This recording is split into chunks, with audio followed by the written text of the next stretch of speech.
Assalamualaikum warahmatullahi wabarakatuh. Malam itu jalanan di sekitar sebuah perempatan kota kecil tampak sepi. Lampu jalanan redup, hanya beberapa kendaraan yang lalu lalang. Seorang gadis muda bernama Nadia baru saja pulang dari tempat kerja paruh waktunya di sebuah kafe. Ia berjalan sambil menenteng tas kecil, wajahnya lelah namun tetap waspada. Tiba-tiba, sebuah motor patroli polisi berhenti mendadak di dekatnya. Dari motor itu turun seorang pria berseragam polisi dengan wajah sombong dan tatapan penuh rasa kuasa. Namanya dikenal warga sekitar sebagai Bribka Surya, seorang oknum polisi yang sering memanfaatkan seragamnya untuk menekan warga. Kamu! Malam-malam masih keluyuran aja. Mana KTP MU? Bentaknya dengan nada tinggi. Nadia terkejut, tapi tetap mencoba tenang. Ia mengeluarkan KTP dari dompetnya dan menyerahkannya. Bribka Surya menatap sekilas lalu tersenyum sinis.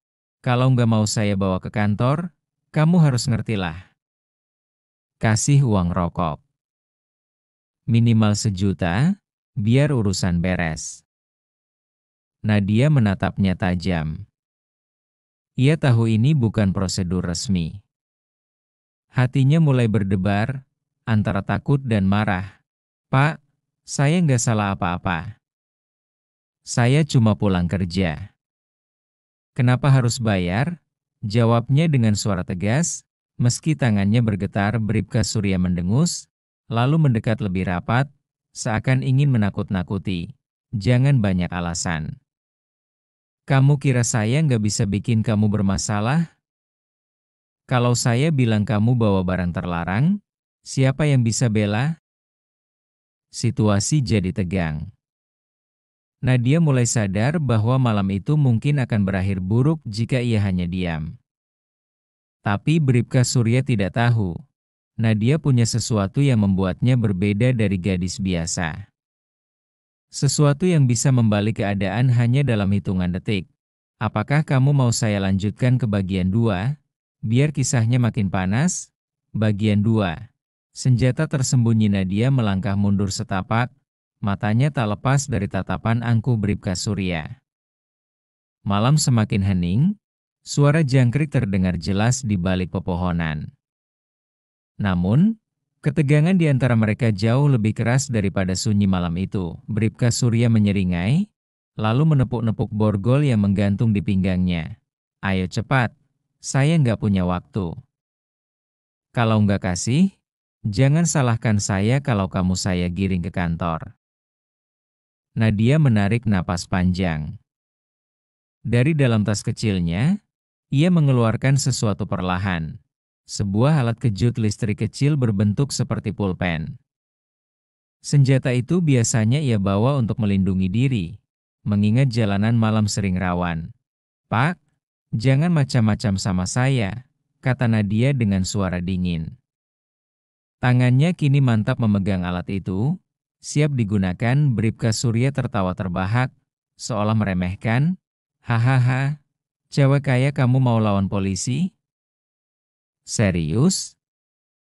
Nanti malah tambah repot urusannya. Ia mendekat dengan langkah besar, ingin meraih tas Nadia, namun, begitu jarak tinggal sejengkal, Nadia dengan sigap mengangkat alat kejut itu tepat di depan wajahnya. Suara BZZT listrik menyambar, memantul ke udara, membuat suasana semakin mencekam. Wajah Bribka Surya langsung berubah. Tawanya terhenti, matanya membelalak. Untuk pertama kalinya, dia terlihat benar-benar takut. Kamu gila ya? Suaranya mulai goyah. Nadia menatapnya tajam, tanpa gentar. Kalau berani sentuh saya lagi, Pak, lihat sendiri akibatnya. Detik itu, oknum polisi arogan itu menyadari, malam ini bukan dia yang berkuasa. Justru dialah yang mulai kehilangan kendali. Mau saya teruskan ke bagian 3? Saat Bribka Surya mulai panik dan mencoba cara lain untuk menaik bagian 3. Polisi arogan mulai panik. Bribka Surya menelan ludah.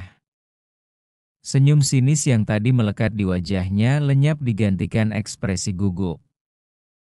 Malam itu ia tidak menyangka seorang gadis bisa berani menodongkan alat kejut tepat di mulutnya. "Turunin itu, cepat. Kamu bisa ditangkap karena mengancam aparat," katanya terbata, mencoba mengembalikan wibawanya. Namun suaranya jelas bergetar, Nadia tidak bergeming. Mata gadis itu semakin tajam, penuh keberanian yang tak biasa. "Pak, justru Anda yang dari tadi mengancam saya. Memalak, menakut-nakuti, bahkan mau memfitnah. Semua omongan Anda barusan sudah saya rekam." Seketika wajah Bribka Surya pucat. Ia baru sadar ada lampu kecil menyala di ponsel Nadia yang tergeletak di tangannya. Mode perekaman aktif. "AP, apa maksudmu?"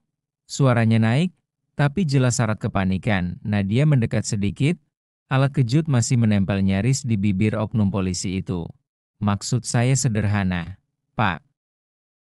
Kalau Anda terus maksa, rekaman ini bisa langsung viral. Besok pagi semua orang tahu, bahkan atasan Anda pun akan mendengar." Bribka Surya melangkah mundur setengah, tapi tersandung motor dinasnya sendiri.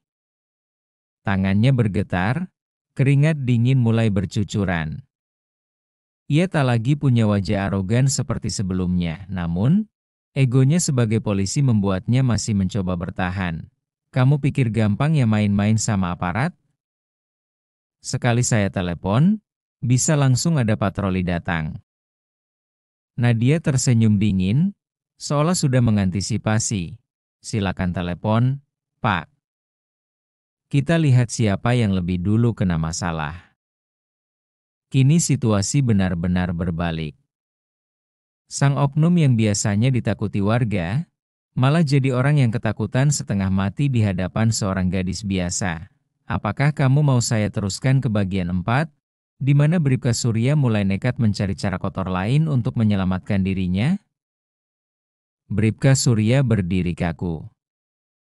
Sorot matanya liar, mencari celah untuk keluar dari situasi memalukan itu. Keringat terus mengalir di pelipisnya meski angin malam cukup dingin. "Dengar, Dek, kita bisa selesaikan baik-baik.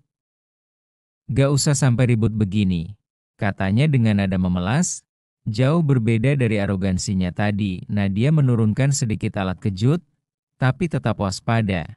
"Baik-baik? Dari tadi Anda yang memulai, Pak. Saya cuma pulang kerja, tapi dipalak dan ditakut-takuti." Bribka Surya mencoba mengubah taktik. Ia menghela napas panjang, lalu menatap ke kiri dan kanan memastikan tak ada orang lain. Setelah itu, ia menurunkan suaranya. "Gini aja, hapus rekamannya. Nanti saya kasih kamu uang. Beres kan? Kamu dapat untung, saya juga aman." Nadia nyaris tertawa mendengarnya. "Pak, Anda sadar nggak kalau semakin Anda bicara, semakin jelas kesalahan Anda?" Ujarnya sambil mengangkat ponsel, merekam semua percakapan. Seketika wajah Bribka Surya semakin kusut. Ia tahu kalau rekaman itu sampai tersebar, karirnya habis. Tapi ia juga tak bisa berbuat banyak. Menyentuh Nadia sama saja dengan bunuh diri. Alat kejut masih berada di genggamannya, hanya butuh satu sentuhan untuk membuatnya tersungkur. "Cepat hapus rekaman itu," bentaknya tiba-tiba, mencoba kembali galak. Namun suaranya terdengar lebih seperti jeritan orang terpojok daripada wibawa seorang polisi. Nadia menggeleng pelan. "Pak, saya sudah kasih pilihan. Kalau Anda minta maaf dan berjanji berhenti melakukan hal seperti ini, mungkin saya pertimbangkan." Wajah Bribka Surya merah padam, antara malu dan marah. Selama ini ia terbiasa jadi penekan, bukan yang ditekan. Tapi malam itu, ia benar-benar kehilangan kendali. Situasi makin panas, dan pilihan semakin sempit. "Mau saya teruskan ke bagian 5, di mana Bribka Surya akhirnya mencoba manuver terakhir yang justru membuatnya makin terjebak. Bagian 5. Manuver terakhir yang gagal Bribka Surya menarik napas panjang, mencoba menahan emosi. Ia tahu wajahnya sudah hancur sebagai sosok berwibawa. Malam itu benar-benar membuatnya jatuh. Namun, egonya menolak untuk mengalah begitu saja pada seorang gadis muda. Dengan cepat, ia mengeluarkan ponsel dari saku seragamnya. Jari-jarinya gemetar saat mengetik sesuatu, lalu ia menempelkan ponsel ke telinganya. "Halo? Cepat ke sini, ada urusan." "Lokasi di perempatan dekat jembatan lama," katanya setengah berbisik. Nadia langsung waspada. Ia sadar oknum itu sedang memanggil bantuan. Senyum tipis terukir di wajahnya. "Silakan, Pak. Panggil semua teman Anda." "Saya juga bisa live sekarang," katanya sambil menyalakan fitur siaran langsung di ponselnya. Begitu layar ponselnya menampilkan wajah Bribka Surya yang panik, Nadia menghadapkannya ke kamera. "Teman-teman, lihat ini. Oknum polisi yang baru saja memalak saya. Dia bahkan mau manggil bala bantuan." Bribka Surya sontak terkejut. "Hei, matikan itu. Gila kamu ya?" serunya. Wajahnya makin pucat. Komentar penonton mulai bermunculan di layar live. Sebagian besar mengecam tindakan si oknum. Nama Bribka Surya langsung terucap di kolom komentar karena sudah banyak warga yang mengenalnya. "Pak, makin lama Anda di sini, makin banyak orang tahu. Teman-teman Anda belum tentu datang lebih cepat dari polisi yang lain," ujar Nadia tenang, tapi tajam. Bribka Surya panik.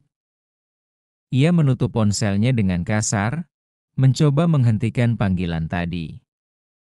Namun semua sudah terlambat. Ia kini menjadi tontonan publik. Wajahnya jelas, suaranya terekam, dan reputasinya diambang kehancuran. Kakinya gemetar, tangannya tak tahu harus berbuat apa. Untuk pertama kalinya, Bribka Surya merasa benar-benar terjebak di jalan buntu. "Apakah kamu mau saya lanjutkan ke bagian 6? Saat bala bantuan yang ia panggil justru membawa kejutan yang tak ia duga?"